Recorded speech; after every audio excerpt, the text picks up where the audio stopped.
Hey everybody, welcome to Culinary Characters Unlocked. I'm David Page. On this episode, she had no culinary training and had never even worked in a restaurant before. But when she couldn't find a Greek restaurant doing the food she wanted the way she wanted, she opened one of her own, called it Psomi, Greek for bread, and then got singled out by the Michelin Guide. Here's Christina Theofilos. Chef, how you doing? Thanks for being here. I'm good. How are you? I'm terrific and delighted to be chatting with a Michelin Guide Young Chef Award winner. You never went to culinary school. You have no training. That's quite an honor. How did it feel? It felt great. I was definitely surprised. I always said I didn't go to culinary school, but I grew up with a Yiayia and a mom who were always in the kitchen cooking. That hands-on experience and just learning from them is really what I owe all my success to and being able to develop my palate. Yiayia is Greek,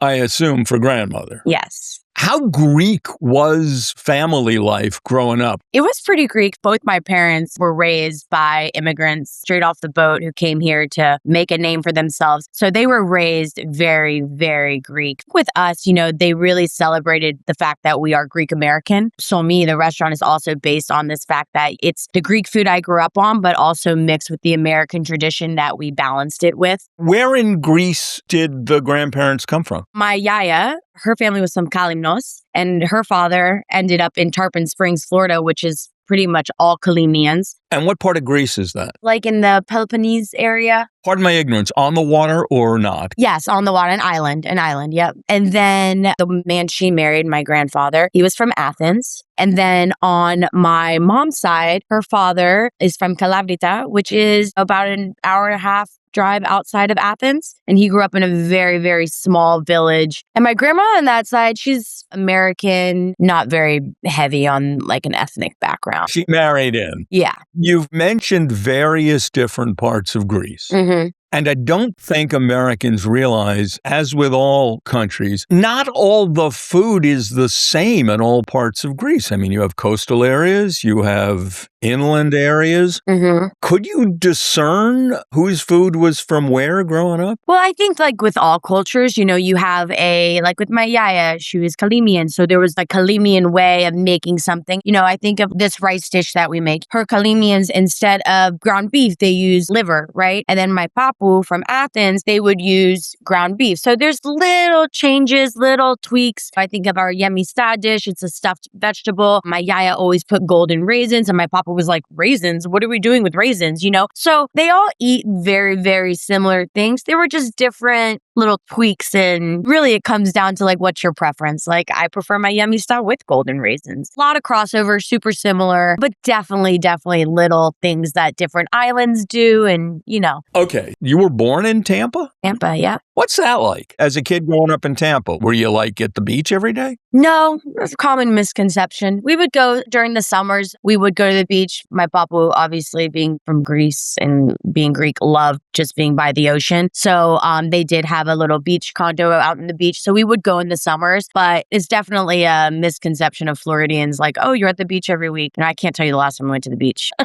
Did you ever leave? Did you ever go anyplace else? I did leave. I went to college. I got my degree at the University of Notre Dame. I was a volleyball player. So I went to Notre Dame. I played volleyball. I was an entrepreneur major. Did you go on an athletic scholarship? I did, yes. Whoa, so you're good. Yeah. Are you particularly tall? I'm 5'1 3/4". I'm very short. How do you play volleyball at 5'1 3/4"? You must have been damn good. Feisty, competitive. Wow. All the things to owning a restaurant. Work ethic. Competition, yeah. Yeah. So let me back up. Okay. When did it occur to you? I mean, you say you watched your mom and your grandma in the kitchen. Mm-hmm. Were you the little kid up on the stool stirring the sauce? Definitely. Always. You couldn't get me out. If there was a kitchen, I was in it. Never did I think it would be my career. I'll tell you that. It was after college graduation that, it really kicked it. I was like, I'm so sick of not having good Greek food in Tampa. I'm over it. So you left college, you came home? I came back. I went out to California. My sisters live in LA. I lived in LA for a few months, trying to figure out what I wanted to do. And then I came back to Tampa, started dabbling in real estate, just trying to, I had an entrepreneur major. I knew I wanted to start something, just trying to figure out what I wanted to do. And it was actually sitting around my siblings over Christmas, the year after graduating. They're like, what do you want to do? I was like, I don't know. And we were just talking. And then I made a comment like, I'm so sick of all the bad Greek food in Tampa. Whenever we wanted to do Greek nights at home, we'd have to plan it. Greek food is it's prep heavy, You got to plan it. You got to make sure you got your tzatziki marinating. You got your meats marinating. And it was my siblings that were like, why don't you open a restaurant? You love to cook. You're always in the kitchen. You love hospitality. You love making people feel good through service. And honestly, I was like, I laughed and I thought it was crazy. Well, up to that point, were you one of these entertaining people? Come on over. I'll be in the kitchen getting people together. Always.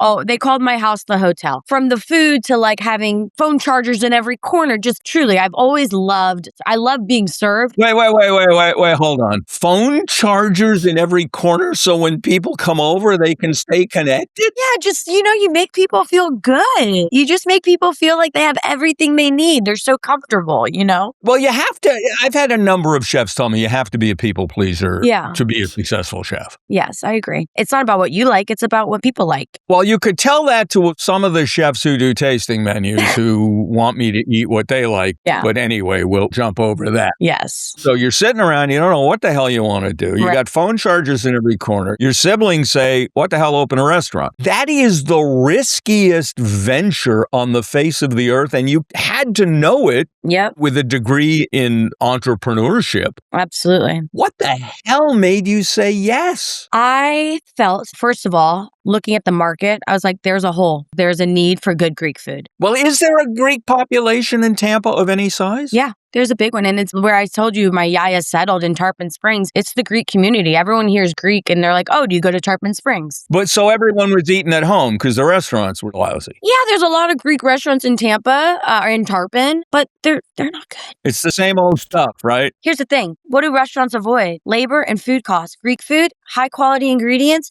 and it's prep heavy. I mentioned it. So the two things that make or break a restaurant is what you have to make sure that it's a no-brainer for me. It was a non-negotiable that I have to factor those two things into my business model. So I went about it very businessy and I knew, I was like, okay, my labor is going to be higher because Greek food is very prep heavy. Cooking the food, getting it out, it's going to be quick. The picks are quick. And then for me, quality was a non-negotiable. So I wanted to tap into this Greek market that I felt was poorly tapped. It was tapped, but poorly tapped. And then I was like, quality is going to be my backbone. It's my mission. You give people quality food, quality service, and they're going to come back. They'll spend a little bit more for good food. And that's been my mission. And that's been what I've held myself to the whole time. And it's proven for us to work. It's not cheap to eat here, but people understand. Consistency for me was also non-negotiable. You go to a restaurant once, it's great. The next time you go, terrible. So for me, consistent quality food and people are going to come. And that was kind of what I poured every ounce of my being into ensuring. Not to get intrusive and,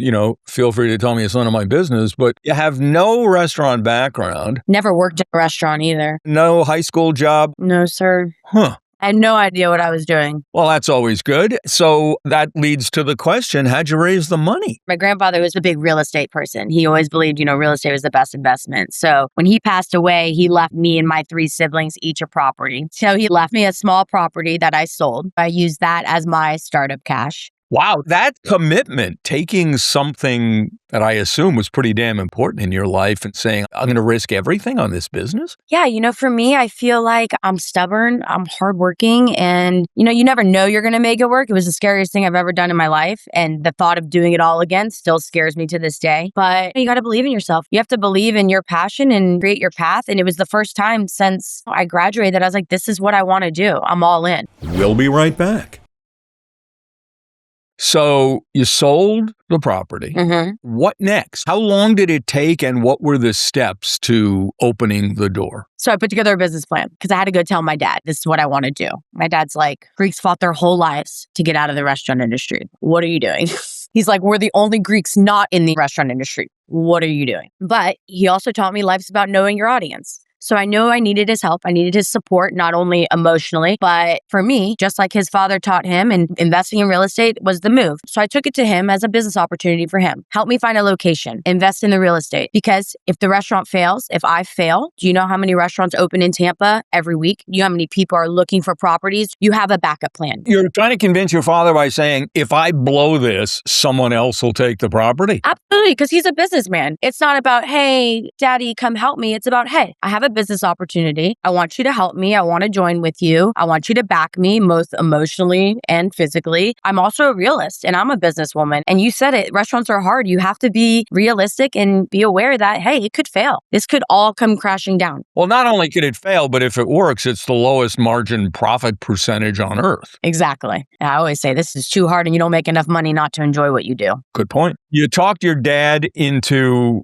investing in a property, real estate. Okay, so you're not stuck with a landlord raising your rent every year. Correct. So I got him to invest in the property, which is great. You know, he is my landlord. I pay him rent to be here. But it was also great for the beginning, especially because I think when restaurants open, when you're not making money, that's the point where you're like, how do I hire people? How can I afford to be here? How, the point where when you're not bringing any profit in, it's hard to stay alive. So I pitched him my business plan. I got him to believe in me. After saying all the things about, I can't believe you're doing this, you're crazy. His last comment to me was like, you're the hardest working person I've ever met. I believe in you. If there's someone I'm going to believe in, it's you. So first step was finding the building, finding the property. You mentioned, I'm from Tampa, born and raised here. The Tampa scene has completely changed in my 35 years of being here. It has grown, not just with COVID. COVID completely blew it up and made it grow crazy huge. COVID made the area grow? How'd that happen? Everyone was moving to Florida. Everyone else in the world was shut down and we were still going. The restaurant shut for 2 weeks. You have places in New York, 2 years. California, 2 years. Florida kept it moving. We really didn't stop. We opened right before COVID. I opened in 2019, November 2019. COVID hit the following year. But finding the location, right? That was step one. Once we secured the location, then it was designing this kitchen. Commercial kitchen I've never worked in my life. Designing my menu, taking my menu and just walking through it step by step and just figuring out, okay, this is going to go here, and just trying to be, for me, I'm such an efficiency person. Everything's about efficiency. The way my kitchen runs, the way my walk-ins organized, just from everything, it's all about being efficient. Did you bring in a consultant or anything for any of this? I talked to a lot of people, but I feel like every time I've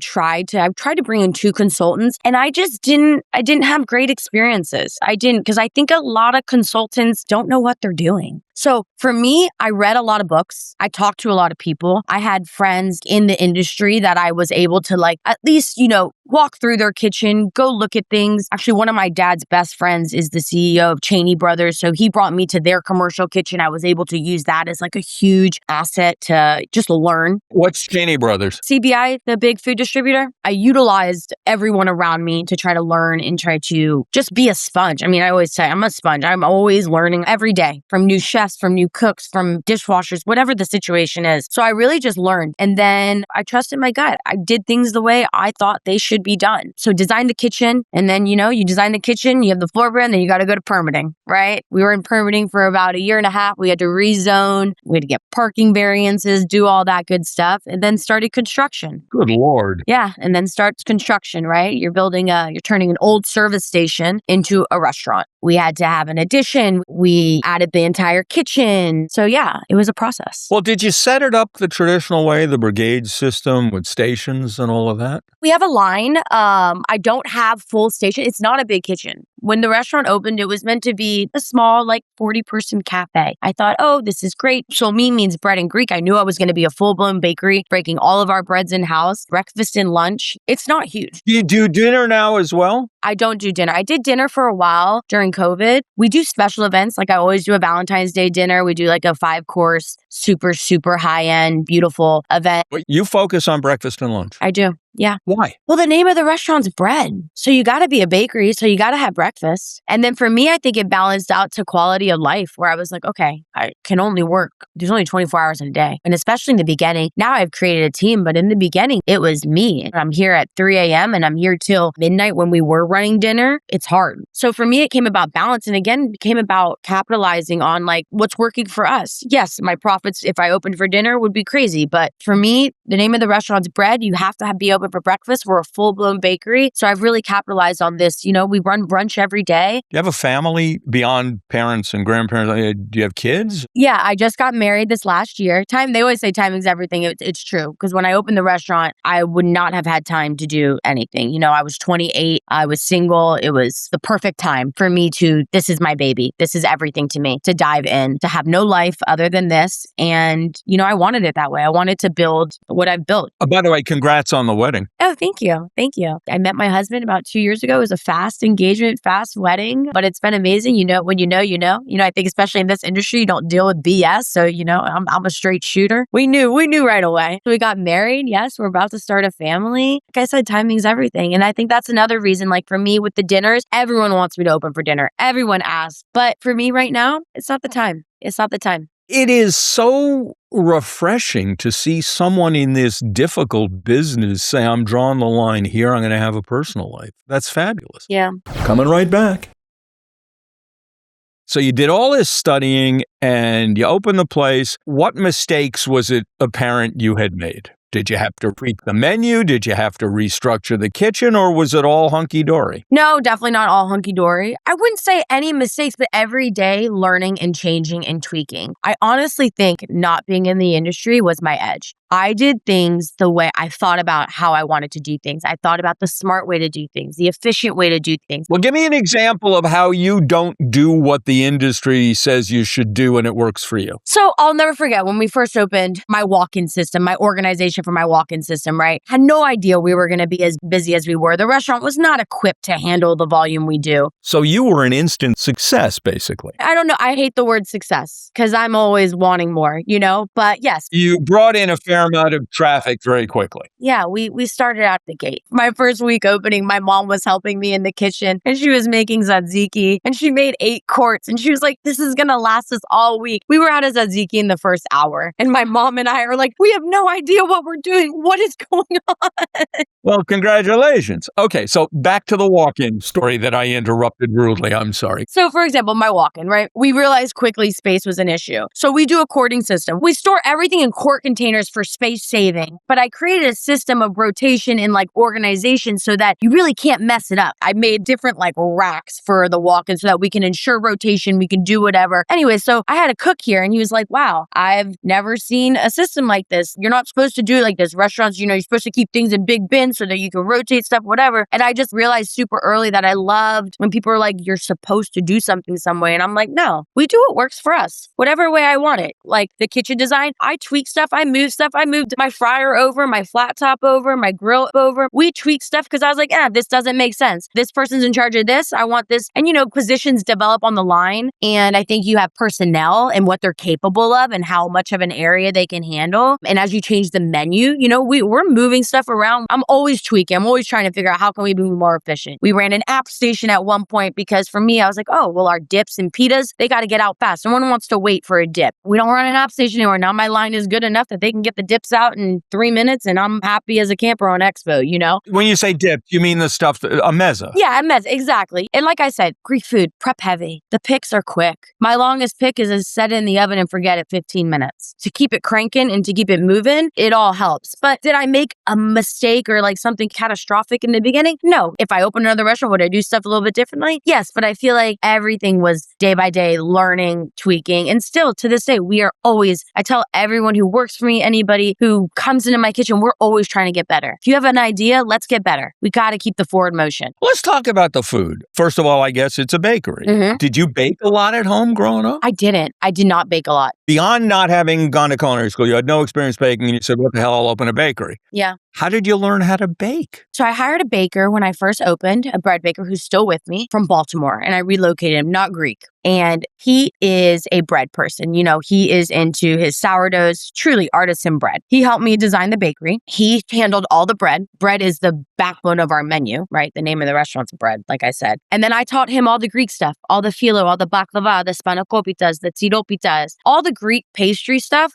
I knew all that. I grew up doing that. I can roll phyllo with one hand and my eyes closed. Okay, so you did do some baking growing up. Yes, but I guess I'm talking mostly the bread because the bread is so important. You make your phyllo dough from scratch? No, we did at one point, but for the labor and the quality end product, I couldn't tell enough of a difference to justify it. Aside from the phyllo dough, I mean, nothing's coming out of a tub or anything. From the kitchen to the bakery, everything is scratch made. Why'd you pick this guy out of Baltimore? I liked him. I found him on Indeed. I brought him down for like a working interview. All right. I kept him here for like 3 days. I rented out a commercial kitchen and I said, make me some bread. I love bread's my favorite. Honestly, a hot loaf of bread and a stick of butter, I'm good. I don't need anything else. Bread's my favorite. My whole family, we're all like that. So I had him bake for me for 3 days and he made me he loves a French baguettes, bagels, all different loaves and rich doughs and brioche. And he just baked for 3 days. I thought his product was great. I thought he was humble. More than anything, chefs are hard. I don't hire chefs because it's so incredibly hard to work with them, unfortunately. Wait, you don't hire chefs? Not chefs, but yes, I have chefs in my kitchen. But for me, all my chefs have grown from cooks into chefs. I do not have a good track record trying to bring chefs in. It just doesn't ever work.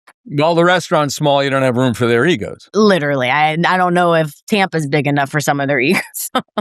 But he was humble. He was amazing at what he did. He truly had passion. For me, part of being a chef, the best part is talking to people about food and just envisioning and planning and brainstorming and figuring out what we could do. I always had a saying in the beginning, okay, I love this. It might be French, but how can we Greekify it? How can we put a little twist on it and make it our own? And how do you do that? Give me an example. How did you Greekify something? Well, I always make the joke, it's not just like throwing feta cheese on something and it's Greek, but it's taking something, all of us, our cultures, we eat the same thing, right? We just call it something different. Right. That's how I Greekify. I'm like, oh, that reminds me of something that I've eaten in Greece before. Why don't we play on that? Why don't we switch it up? That's kind of how I back into it. I'm like, oh, if that's similar to something we have in Greece, but I like the French version more, how can we kind of make a hybrid? Well, I'm looking at your breakfast menu. You've got Greek custard stuffed brioche French toast. Probably our number one seller, the bougatsa. Yep. I know Greek yogurt, but what is Greek custard? So it's like a pastry cream, but it's made with semolina flour. Bougatsa is a very popular pastry in Greece. Wow. Never had that. Been to Greece a lot. Okay. Pronounce this for me, the Greek donut. Loukoumades. That's traditional in Greece? Yep. Loukoumades. Yep. The little Greek donut.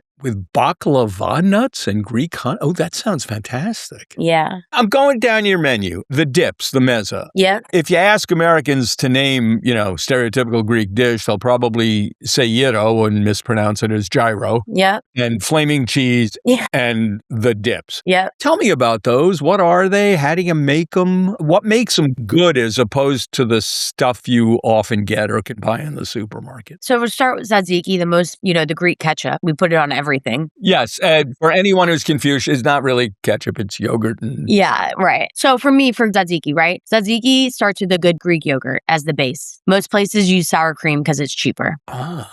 So number one issue with the tzatziki is you're not getting real Greek yogurt. That tartness, that texture, that makes the tzatziki good. Favo salata, you don't see a lot of people doing favo salata. I tell people it's like the Greek version of hummus, but we don't use chickpeas in Greece. We use split peas. You cook them down and then you puree them while they're hot and they just turn into like a beautiful hummus type texture. We don't have tahini. Tahini is very Middle Eastern. And I think that's also a big common misconception with Greek food. It is commonly mistaken for Middle Eastern. They want to cross into that Israeli threshold. Leads me into our melizano salata, which is our eggplant dip. Is that baba ganoush? No, exactly where I was going with it. Not baba ganoush. Baba ganoush is Middle Eastern. That's more smoky. It's sometimes served warm. Our eggplant, we roast it, we skin it, de-seed it, take all the seeds out because the seeds make it bitter. Oh. We puree it really smooth. And then we add in fresh onion, fresh tomato, fresh parsley, fresh garlic, salt, pepper. So you get texture from the added fresh vegetables, but the eggplant itself is smooth. And then it's served chilled. Definitely people always want to call it baba ganoush, but it is not baba ganoush. Well, I made the mistake. Right. Yeah, because a lot of people don't know. And I think, honestly, the reason a lot of people don't know true Greek food is because everyone calls it Mediterranean. And to me, Mediterranean food is, when I think about Mediterranean, I think about Greece, I think about Spain, and I think about Italy. I think those three have the biggest crossover. And then I think Middle Eastern food, you've got Turkish, Israeli. They're definitely more like spice heavy and just a different flavor profile. It's interesting you just said that because I was going to ask you about similarities between Greek and Turkish food. We eat a lot of the same types of stuff, but the flavor profiles are so different. I think Greek food I think Mediterranean food is much cleaner. It's not as much spice. Yes, we go with garlic, oregano, but it's much fresher food, like islandy food. Not a lot of stuff in it, if that makes sense. The section of the menu called Greek specialties. Mm-hmm. I'm looking at what you got here. You're doing octopus ceviche? We are, yeah. I've never had that. It's delicious. How do you keep the octopus from being like a rubber band if you're eating it raw? So we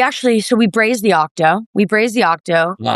We slice it up, and then when it sits in the ceviche juice of like the lemon and all the fresh vegetables, it just turns it into this tender dream. And I came up with the octopus ceviche because my Yiayia always used to pickle octopus. It was so delicious and so fresh. You know, people think octo on a grill, charred, hot, but it's so delicious cold. And it's so healthy and it's so refreshing in the acidity. So growing up eating her pickled octopus led me right into the ceviche because that's kind of what happens to it when it sits in the acid. It kind of pickles a little bit and it just becomes so tender. Wow. I want that. You're making your own grape leaves, dolmades? Yes, we are. Not out of the can. That's hard to find too. What do you fill them with? What's inside a dolmade? We do a beef and rice mixture. It's got fresh tomato. It's got 80-20 ground beef. It's got a long grain white rice. And then our mix has garlic, salt, pepper, parsley. But it's really about the juice that we cook them in. So we roll them up and then we make we call it dolmade juice in the kitchen. We make a homemade beef stock, add fresh lemon juice to it. And you're just soaking them in and the flavors just completely penetrate. We cook them on top of beef bones. So like the marrow comes out. We serve them in a bowl and we pour the dolmade juice on top. And every time people are like, can I have a spoon to just eat this sauce at the bottom?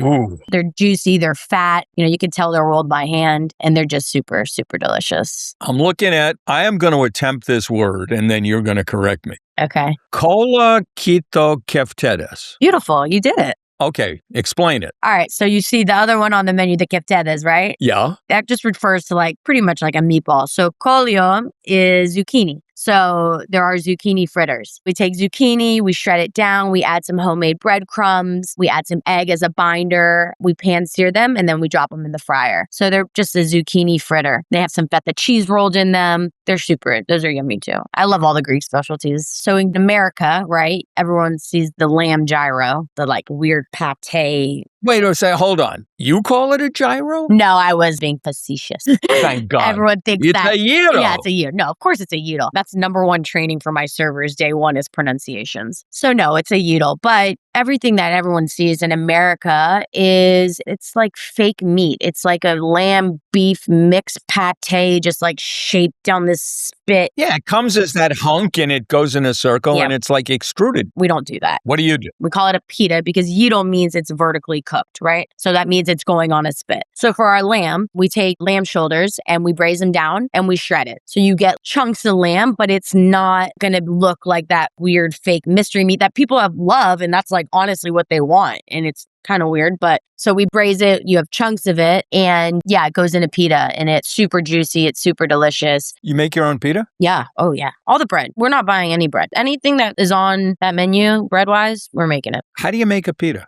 I know that's a dumb question, but I never thought about it. They come to life in a plastic bag. Super easy dough. Flour, salt, water, olive oil, yeast, a little bit of levain. We put a little bit of our sourdough starter and everything. Put it in the fridge for 2 hours, let it slow ferment, and then you just portion it out. You get a rolling pin, you roll them out, you let them proof on their boards, and then you're just running them through the oven. We make probably about over 200 pita a day. The weekends, 400. Do you sell them? Can I buy them at retail? Yeah. We just opened up a retail market next door. We're selling all of our dips, our dressings, our olive oils, pita, all of our pastries, vac sealed and frozen so you can take them home and bake. Baklava, spanakopita. I've imported a bunch of other Greek specialties that we sell over there. So it's like a Greek market. Is there a big call for that? Yeah, it's been amazing. Like I said, we're making everything in-house. Everything is scratch made. I'm seed oil free, no seed oils. There's no canola oil in the building. We make our own house mayo because, any mayo you buy from a grocery store has canola oil and a bunch of not good stuff in it. No preservatives. I mean, seriously, really clean food. People love it. I mean, the market, keeping the shelves stocked is hard. You said you started this because there were no good Greek restaurants in town. Have you created competitors? Is the Greek food scene better in Tampa? I think I've tried, and I have a lot of people that try to mimic and do what we're doing. But genuinely, I think what we're doing here is very special and it's hard to replicate. It's why I haven't jumped to opening up 5 more. Having a full-blown bakery, people don't bake bread anymore. The equipment is expensive, right? And it's a lost art. Everyone's getting par-baked breads. Bakers are hard to hire. There's not a lot of bakers anymore. So the bread aspect of it alone, it's hard to mimic. And if you have our pita next to a pita out of a bag, it's a no-brainer. And then again, I think that I've created a following and a brand that people trust. It's not cheap to eat here, but you're never going to get bad quality. And I think that when it comes down to it, a lot of people try to replicate it and they might start like, oh, we're going to copy the business plan. We're going to keep quality, whatever. But then you see it in all restaurants. It just starts to slowly go downhill because you're pinching pennies and you're answering to investors. So I think people have tried. I just don't think it's been very successful. Well, the restaurant business, and we've heard this for years, but there are all sorts of dire warnings about restaurants in trouble, about the economy, and it's a tough business to start with. Yeah. You got any thoughts on that, about the industry at large? Yeah, I think that, again, I think this started from COVID. I think my biggest issue with our industry right now is I feel like everything is expensive and getting more expensive. Just eating out, wherever you're at, it's gotten crazy. And I feel like quality doesn't match the price. And I cook all day and I go home and I cook dinner every night because